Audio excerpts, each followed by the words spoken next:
The classroom felt different that morning, even before anyone knew why. Sunlight came through the tall windows and rested softly on the wooden desks.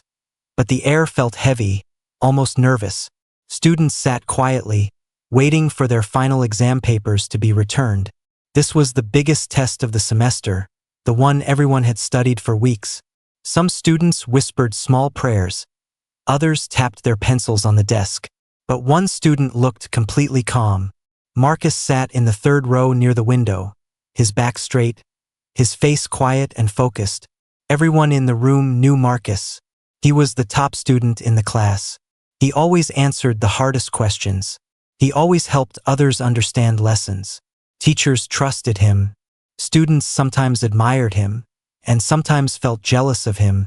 When the teacher walked into the classroom holding a stack of graded papers, the room went silent.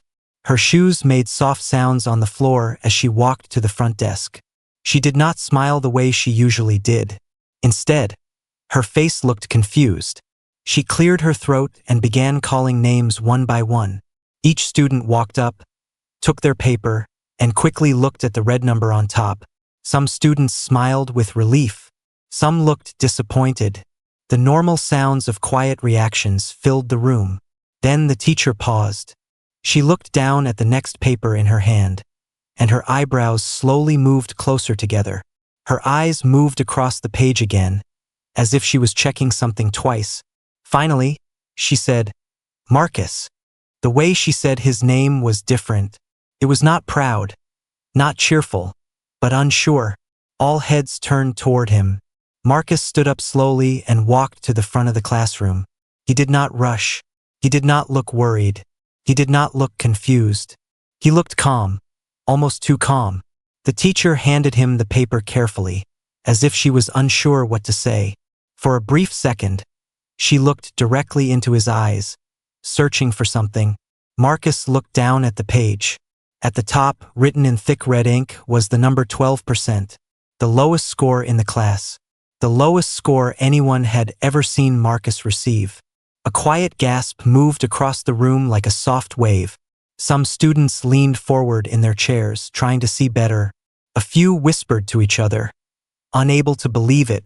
One boy in the back even let out a small laugh, but quickly stopped when others stared at him. The teacher spoke softly. "If you want to discuss this after class, you can." Marcus nodded once. He did not argue. He did not ask any questions. He did not look shocked. He simply folded the paper neatly, placed it inside his bag, and walked back to his seat. The classroom felt even heavier now. It was not just about a low grade. It was about Marcus, the smartest student, failing badly. The teacher tried to continue giving out papers, but her hands moved slower than before. Her mind was somewhere else. She remembered how Marcus had always scored above 90%. She remembered how he once corrected a mistake in the textbook itself. She remembered recommending him for special programs because of his intelligence. None of this made sense. When the bell rang and students rushed out of the room, the whispers grew louder in the hallway. "Did you see his grade? How could he fail like that? Maybe he cheated before." The words floated around like sharp little knives. Marcus walked through the hallway quietly, keeping his eyes down. He did not defend himself. He did not try to explain anything. Later that afternoon, the teacher sat at her desk staring at Marcus's exam paper again. She checked the answers carefully. The strange thing was not that he did not know the answers. The strange thing was that some answers were almost correct but slightly changed, as if someone who knew the right answer had purposely chosen the wrong one. Her heart began to beat faster. This did not look like confusion. This looked intentional. She picked up the phone and called the principal's office. When the principal answered, she explained everything slowly. She told him about Marcus's history of high grades. She told him about the strange wrong answers. She told him about how calm he looked. The principal listened carefully without interrupting. After a moment of silence, he said quietly, "I will look into this." He had seen many students fail before, but something about this case felt different. This was not about ability. This was not about effort. This felt like a message. The next morning, the principal watched Marcus from his office window as students entered the school building. Marcus walked alone, his bag hanging from one shoulder, his face serious and distant. The principal narrowed his eyes slightly. A student like Marcus does not fail without a reason. And whatever that reason was, it was bigger than a test score. He made a decision at that moment. After the shocking test result, the school did not feel the same for Marcus anymore. The whispers had not stopped. In fact, they had grown louder. Students who once asked him for help now looked at him differently. Some looked confused, some looked disappointed, and some looked strangely satisfied. Marcus walked through the hallway like he always did, calm and quiet, but inside, his thoughts were heavy. He could hear small words as he passed by lockers. Maybe he was never that smart. Maybe he finally got caught. Maybe he just got lucky before. Each sentence felt like a small stone thrown at his back. But Marcus did not turn around. He did not defend himself. He simply kept walking. In class, he no longer raised his hand. Even when the teacher asked a question he clearly knew, he kept his eyes on his notebook. It was as if he was trying to become invisible. The teachers noticed this change. They remembered how Marcus used to sit straight with confidence, how his eyes would light up when solving a problem. Now his shoulders looked slightly lower. His smile had disappeared. The principal also noticed. He had quietly begun observing Marcus during lunch break. Instead of sitting with classmates, Marcus chose a small corner table near the library doors. He opened a book but rarely turned the pages. He seemed lost in thought. One afternoon, the principal decided to check Marcus's academic file more carefully. The records showed a clear pattern. Every year, excellent performance. Every teacher had written strong comments about his intelligence and discipline. One comment from last year stood out. Marcus works harder than anyone else and never gives up. The principal leaned back in his chair, thinking deeply. A student like this does not suddenly forget everything. There had to be something more. Meanwhile, at home, Marcus's life was not as simple as it looked from the outside. His mother came home late every night, tired from working long hours. She always asked him about school with a hopeful smile. "You are still doing your best, right?" she would say gently. Marcus would nod and say, "Yes, Mom." He did not tell her about the whispers. He did not tell her about the test. He did not want to add more worry to her already tired face. In his small bedroom, Marcus sat at his desk that night, staring at the same textbook he had mastered before. He knew every formula, every concept, every chapter. The test had not been difficult for him. In fact, it had been easy. That was the painful truth. He remembered the day before the exam clearly. A group of boys had cornered him near the sports field. Their smiles were not friendly. One of them had said, "You think you're better than us because you get high grades." Another had laughed and added, "Let's see how smart you are without your perfect scores." They did not hit him. They did not shout loudly. But their words carried a warning. If you keep showing off, things won't go well for you. Marcus had walked away quietly, pretending not to care. But that night he could not sleep. He kept thinking about those words. He was tired of being watched. Tired of feeling like his success made him a target. Tired of proving himself again and again. The next day during the test, he stared at the first question. He knew the answer immediately, but instead of writing it correctly, he changed one small detail. Then another, and another. Each wrong answer felt like he was slowly turning down the brightness of his own light. He told himself it was temporary. He told himself it would make things easier. If he was not at the top, maybe they would leave him alone. If he looked average, maybe he could finally breathe. Back in the present, the principal closed the academic file and decided it was time to speak directly with Marcus. He did not want to accuse him. He wanted to understand him. The next morning, he sent a message to Marcus's class asking him to come to the office after school.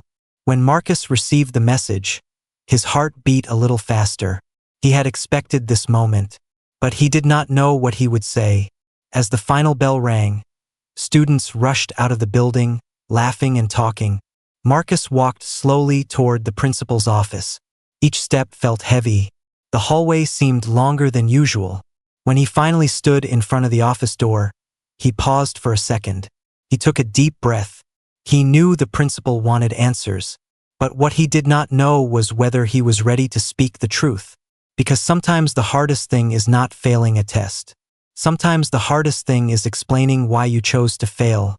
The school assembly was scheduled for Friday morning. Students filled the large hall slowly, talking and laughing like any normal day, but there was a different energy in the air. Rumors had spread that the principal was going to speak about something serious. Marcus sat in the middle row, not too close to the front, not too far in the back. He did not know exactly what the principal would say, but he knew this moment mattered. The boys who had bullied him sat on the other side of the hall, unusually quiet. Teachers stood along the walls, watching carefully. When the principal stepped onto the stage, the room slowly became silent. He did not bring papers with him. He did not read from notes. He simply looked at the students for a few long seconds. Then he began speaking in a calm but firm voice. "This week, I was reminded of something important," he said. "Sometimes the strongest students suffer in silence." Marcus felt his chest tighten slightly. The principal continued, "We often celebrate success, but we do not always protect the people who achieve it." Some students shifted in their seats. The hall was very quiet now. "Jealousy can grow when we compare ourselves to others," the principal said. "And when jealousy grows without control, it turns into cruelty." Marcus noticed a few students lowering their heads. The principal was not shouting, but his words carried weight. No student in this school should ever feel the need to lower themselves to feel safe, he said clearly. Those words echoed in Marcus's mind. He remembered how he had believed failing would protect him. Now he understood how wrong that idea had been. The principal paused and then added, "True strength is not making someone smaller. True strength is lifting each other higher." A teacher near the front nodded slowly.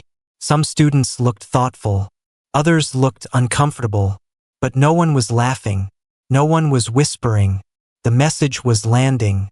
After the assembly, students left the hall quietly. The normal noise of the hallway felt softer than usual. Marcus walked toward his locker, unsure what to expect. But something had shifted. Two students he barely spoke to before stopped him gently. "Hey, Marcus," one of them said. "We didn't know what was happening. If you ever need help, you can sit with us." It was a small offer, but it felt real. Marcus nodded with appreciation. For the first time in weeks, he did not feel invisible. Later that afternoon, the principal called a meeting with teachers to discuss long-term changes. They decided to start peer mentoring programs. They planned workshops about respect, equality, and teamwork. The school was not just reacting to a problem. It was trying to grow from it. Meanwhile, the boys who had bullied Marcus were required to participate in a group discussion session. They had to speak about why they felt threatened by someone else's success. At first, they struggled to answer honestly, but slowly one admitted, "I felt like I would never be as good." Another said quietly, "I thought if he failed, I would feel better about myself." They were beginning to understand something important. Marcus's success had not taken anything from them. Their insecurity had created the conflict. That same day, Marcus returned to class for a review session before the retest. This time, when the teacher asked a question, he hesitated only for a second before raising his hand. His voice was steady when he answered. The classroom felt different. No whispers, no mocking smiles, just attention. The teacher smiled warmly and said, "Exactly right." Marcus felt a quiet sense of relief. Not pride, not superiority, just peace. After class, the teacher stopped him gently. "I'm glad to see you participating again," she said kindly. Marcus smiled slightly. "I was just tired before," he replied honestly. She nodded with understanding. "We all get tired," she said, "but we should never let others decide our worth." That sentence stayed with him. That evening, Marcus studied again for the retest. But this time, his motivation was different. He was not studying to prove anyone wrong. He was studying because he deserved to succeed. He deserved to stand tall without apology. He deserved to use his gifts without fear. As he closed his book and prepared for sleep, he realized something powerful. The hardest part was not getting the lowest grade. The hardest part had been finding the courage to face the truth. And now that he had faced it, he felt stronger than before. Marcus stood outside the principal's office, staring at the wooden door in front of him. His reflection looked back at him from the small glass window, serious and tired. He raised his hand slowly and knocked. "Come in," the principal's voice said calmly from inside. Marcus opened the door and stepped into the quiet room. The office was neat and organized, with bookshelves on one wall and framed certificates on the other. Sunlight came through the blinds, creating thin lines of light across the carpet. The principal sat behind his desk but did not look angry. Instead, his face showed concern. "Have a seat, Marcus," he said gently. Marcus sat down, keeping his hands together in his lap. For a few seconds, neither of them spoke. The silence felt heavy but not hostile. Finally, the principal placed the exam paper on the desk between them. "I have reviewed your test," he said softly. Marcus nodded but did not look up. "You are one of the strongest students in this school," the principal continued. "This does not match your ability." Marcus remained quiet, staring at the floor. The principal leaned forward slightly. "I am not here to punish you," he said. "I am here to understand." Marcus swallowed slowly. His mind was full of thoughts, but his mouth felt locked. The principal opened a folder and took out Marcus's previous report cards. "All A's," he said, sliding them across the desk. "Teachers describe you as focused, respectful, and intelligent." He paused and looked directly at Marcus. Something changed.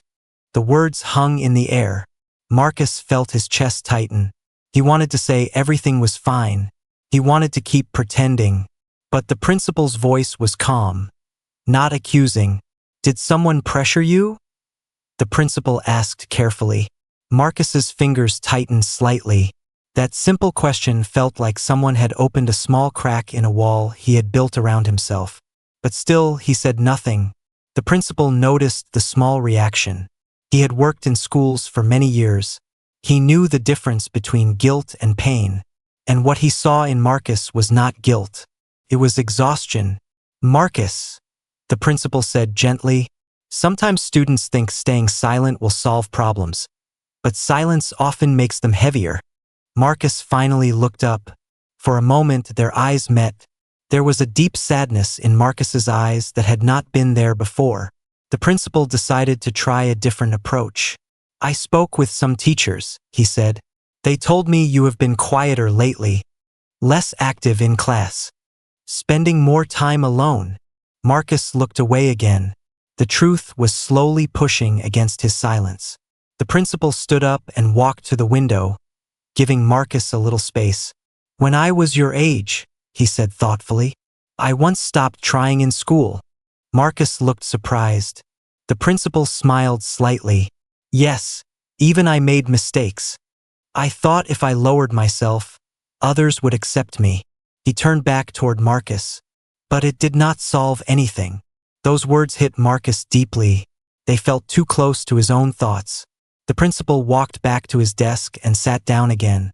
"I believe you wrote wrong answers on purpose," he said calmly. The room became completely silent. Marcus's heart began beating faster. For the first time, he felt seen, not as a student who failed, but as someone hiding something. "Am I wrong?" the principal asked softly. Marcus's lips parted slightly. He wanted to deny it. He wanted to say it was a mistake. But the principal's eyes showed understanding, not judgment. After a long pause, Marcus whispered, "No." It was a small word, but it carried heavy meaning. The principal did not react with anger. He simply nodded. "Thank you for being honest," he said. Marcus felt a strange mix of fear and relief. The truth had finally left his mouth. But the real question was still waiting. Why? The principal asked gently. Marcus stared at the desk. His voice felt weak when he finally spoke. Because being at the top is not always safe. The principal listened carefully. Marcus continued slowly. Some students think I act better than them. They make comments. They laugh. They say I try too hard. His voice shook slightly. They said if I keep getting the highest grades, things will get worse. The principal felt a wave of anger, but he controlled it. Did they threaten you? He asked calmly. Marcus nodded once. They said they would make school difficult for me. The room felt heavier again. Marcus finally looked up. I thought if I failed once, they would stop, he said quietly. I thought maybe it would be easier. There was no shame in his voice, only tired honesty. The principal understood something important in that moment. Marcus had not failed because he was weak. He had failed because he was trying to survive. And sometimes young minds believe shrinking tea. The next morning, the principal arrived at school earlier than usual. He could not stop thinking about what Marcus had told him. The quiet pain in the boy's voice stayed in his mind. This was no longer just about a low grade. This was about fear, pressure, and something unfair happening inside his school. He sat at his desk and began reviewing security footage from the hallways and sports field. He did not expect to see something dramatic. Bullying was not always loud. Sometimes it lived in small looks, whispered words, and silent threats. As he watched the screen carefully, he noticed a pattern. During lunch breaks, Marcus often passed by the same group of boys near the lockers. Each time, they leaned closer to him. Their faces showed smiles, but not kind ones. The principal paused the video and leaned forward. In one clip, he saw one of the boys block Marcus's path for a moment. Marcus stepped aside quietly, avoiding eye contact. Then he walked away quickly. It was small, but it was clear. This was not friendship. This was control. The principal wrote down the names of the boys he recognized. Later that day, he began calling them to his office one by one. The first boy entered with confidence. He tried to act relaxed. The principal asked simple questions at first. How are your classes? How are your grades? Then slowly, the conversation changed direction. What do you think about Marcus? The boy shrugged, pretending not to care. He's smart, I guess, he said. But sometimes he acts like he's better than everyone. The principal watched his face carefully. Has anyone said anything to him about his grades? The boy looked away for a second too long. No, he replied quickly. The principal did not argue. He simply thanked him and asked him to leave. The second student told a similar story, but his voice was less steady. By the time the third boy entered, the story began to crack. He seemed nervous from the start. His hands moved restlessly as he sat down. The principal spoke calmly but firmly. I already know Marcus failed his test on purpose. The boy's eyes widened slightly. And I know he felt pressured. The principal continued. Now I need honesty. The boy looked down at the floor. After a long silence, he whispered, We were just joking. The principal's voice remained steady. What kind of jokes? The boy swallowed. We told him he thinks he's better than us. We said if he keeps showing off, people won't like him. The principal listened without interrupting. And did you threaten him? The boy hesitated, then nodded slowly. We told him school could get harder. The room fell silent. The truth had finally come out. It was not physical violence. It was not loud shouting. It was something quieter but just as damaging. Jealousy, insecurity, and cruel words. The principal felt disappointed, not just in the boys, but in the environment that allowed this to grow. Later that afternoon, he called Marcus back to his office. This time, Marcus looked even more nervous. The principal closed the door gently and sat across from him. I spoke to the students involved, he said calmly. Marcus's hands tightened slightly. They admitted pressuring you. Marcus's eyes filled with emotion. For weeks, he had carried the weight alone. Now the truth was finally in the open. "You were not wrong for feeling afraid," the principal said. "But hurting yourself to make others comfortable is never the answer." Marcus looked confused. "I was not hurting myself," he said softly. "I just failed one test." The principal shook his head gently. "You worked hard for years to build your success. You lowered your own light because others felt insecure. That is hurting yourself." Marcus felt those words deeply. He had never seen it that way before. He thought he was protecting himself, but maybe he had only hidden his own strength. The principal stood up and walked toward the window again. "Marcus, do you know what true confidence is?" he asked. Marcus shook his head slightly. "It is not being the best," the principal said. "It is being yourself, even when others feel uncomfortable." He turned back and looked directly at Marcus. "You deserve to shine without fear." For the first time in days, Marcus felt something new inside his chest. It was not fear. It was not shame. It was a small feeling of courage. The principal continued, "The students will face consequences. But more importantly, they will understand why their actions were wrong." Marcus nodded slowly. He realized something important in that moment. The problem was never his intelligence. The problem was others not knowing how to deal with it. And for the first time, he understood that shrinking himself would never solve that problem. As he left the office that day, the hallway felt slightly different. The walls were the same. The lockers were the same. But the days after the investigation felt strange for Marcus. The school looked the same from the outside, but inside, everything felt different. Some students avoided looking at him. Others stared for a second longer than usual. The boys who had pressured him were quieter now. They no longer stood near the lockers laughing loudly. They no longer blocked his path. But even with that change, Marcus still carried something heavy inside his heart. The principal had handled the situation. The truth had come out, but the emotional weight did not disappear overnight.